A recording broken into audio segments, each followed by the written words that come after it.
Hello everyone and welcome to our channel Bangreji medium.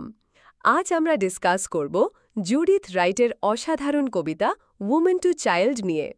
এই কবিতাটি মাতৃত্বের এক গভীর ও সুন্দর চিত্র তুলে ধরে। জুডিথ রাইট ছিলেন একজন বিখ্যাত অস্ট্রেলিয়ান কবি, যিনি তার লেখায় প্রকৃতি ও নারীত্বের সূক্ষ্ম অনুভূতি ফুটিয়ে তুলতেন। উমেন টু চাইল্ড কবিতাটি মা ও তার গর্ভস্থ সন্তানের নিবিড় সম্পর্ক এবং সৃষ্টির রহস্যের কথা বলে। এই কবিতার প্রধান থিমগুলো হল মাতৃত্ব ও সৃষ্টি, মায়ের ভালোবাসা, আশা ও স্বপ্ন, মা ও সন্তানের অবিচ্ছেদ্য বন্ধন, বাস্তবতা ও স্বপ্ন। চলুন এবার এই থিমগুলো কবিতার স্তবকগুলোতে কিভাবে ফুটে উঠেছে তা দেখি। You who were darkness warmed my flesh. তুমি যে ছিলে অন্ধকার, আমার শরীরকে উষ্ণ করলে। মানে অন্ধকার এখানে সন্তানের অস্তিত্বহীন অবস্থা বা সম্ভাবনাময় সত্তা।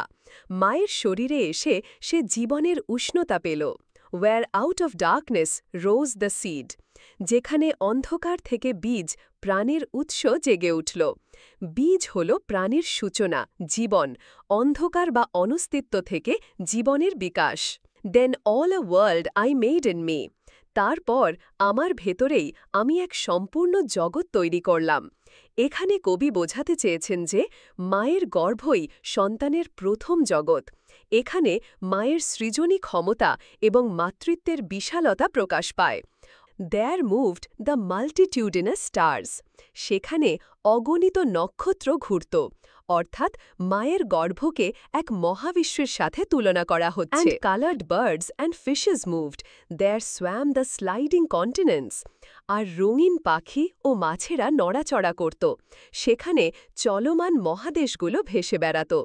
এই রূপকগুলোর মাধ্যমে গর্ভের ভেতরের জগৎটাকে বৈচিত্র্যপূর্ণ ও জীবনময় করে তোলা হয়েছে, যেন এক সম্পূর্ণ ইকোসিস্টেম। এটি মায়ের সৃজনী কল্পনার বিশালতাও বোঝায়। অল টাইম লে ruled in me and sense. সমস্ত সময় ও চেতনা আমার মধ্যে গুটিয়েছিল। এখানে বলা হয়েছে মা যেন সন্তানের জন্য অতীত, বর্তমান ও ভবিষ্যৎকে ধারণ করে আছেন। তার মধ্যেই সমস্ত চেতনা কেন্দ্রীভূত। And love that new not its beloved. আর সেই ভালোবাসা যা তার ভালোবাসার জনকে তখনও চিনত না। সন্তানকে চাক্ষুষ দেখার আগেই তার জন্য যে স্বতঃস্ফূর্ত শর্তহীন ভালোবাসা তৈরি হয়, সেটাই বলা হয়েছে এখানে। এবার স্ট্যানজা 3টা আলোচনা করা যাক। O node and focus of the world. ওহ, জগতের কেন্দ্রবিন্দু তুমি। অর্থাৎ মায়ের কাছে তার গর্ভস্থ সন্তানই তার পৃথিবীর কেন্দ্র, গভীর স্নেহ এবং গুরুত্বের প্রকাশ। I hold you deep within that well. আমি তোমাকে সেই গভীর কূপের মধ্যে ধরে রেখেছি। কূপ এখানে মায়ের গর্ভকে বোঝাচ্ছে, যা গভীর, রহস্যময়, নিরাপদ এবং জীবনদায়ী। You shall escape and not escape. যেখান থেকে তুমি মুক্তি পাবে, আবার পাবেও না। এটি একটি প্যারাডক্স। সন্তান জন্মগ্রহণের মাধ্যমে মায়ের শরীর থেকে মুক্তি পাবে, কিন্তু মায়ের সাথে তার আত্মিক বন্ধন থেকে কখনোই সম্পূর্ণ মুক্তি পাবে না। এই বন্ধন চিরন্তন। That mirrors still your sleeping shape. মানে যা এখনও তোমার ঘুমন্ত অবয়বকে প্রতিফলিত করে। এখানে কবি বলেছেন মায়ের গর্ভ যেন এক আয়না, যা সন্তানের আদি রূপ বা অস্তিত্বকে ধারণ করে রাখে, স্মৃতির মতো।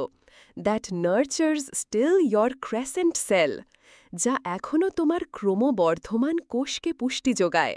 ক্রেসেন্ট সেল বা অর্ধচন্দ্রাকৃতি কোষ সন্তানের বেড়ে ওঠাকে নির্দেশ করে। মা তাকে নিরন্তর পুষ্টি জুগিয়ে চলেছেন। Stanza 4। I wither and you break from me. আমি শুকিয়ে যাই আর তুমি আমার থেকে বিচ্ছিন্ন হও। উইদার বা শুকিয়ে যাওয়া মায়ের আত্মত্যাগ ও সন্তান জন্ম দেওয়ার শারীরিক প্রভাব বোঝায়।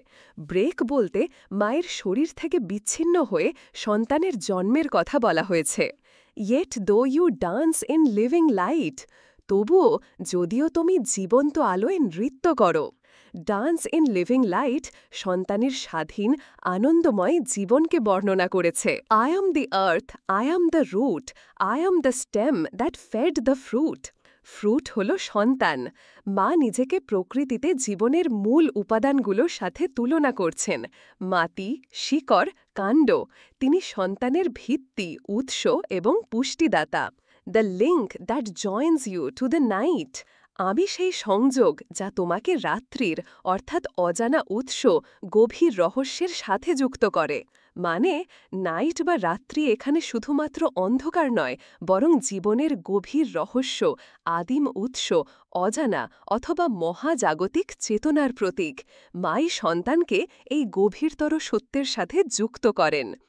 তো এই ছিল উইমেন টু চাইল্ড কবিতার প্রতিটি লাইনের বিশ্লেষণ। আমরা দেখলাম কিভাবে জুডিথ রাইট মাতৃত্বের বিভিন্ন দিক, সৃষ্টির রহস্য এবং মা ও সন্তানের গভীর আত্মিক বন্ধনকে তুলে ধরেছেন। আশা করি এই আলোচনা আপনাদের ভালো লেগেছে। আপনাদের মতামত কমেন্টে জানান, ভিডিওটি লাইক ও শেয়ার করুন এবং আরও এমন বিশ্লেষণের জন্য চ্যানেলটি সাবস্ক্রাইব করুন।